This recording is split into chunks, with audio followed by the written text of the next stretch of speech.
Hello guys, in this video I will show you how to change the sound of your notifications on your iPad or iPhone.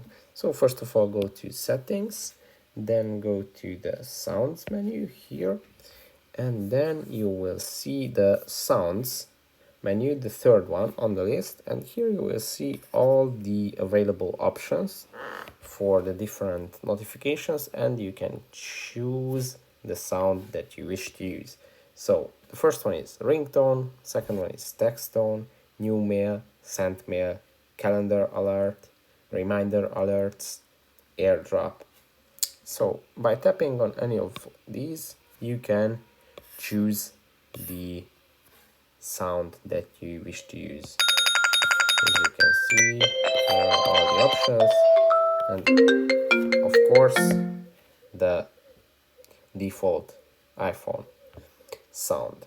That's it. And also, if you want to use new sounds, not the ones that are on the list, you can always go to the tone store by tapping on it, and you can download any music, any tone from the store and set it up.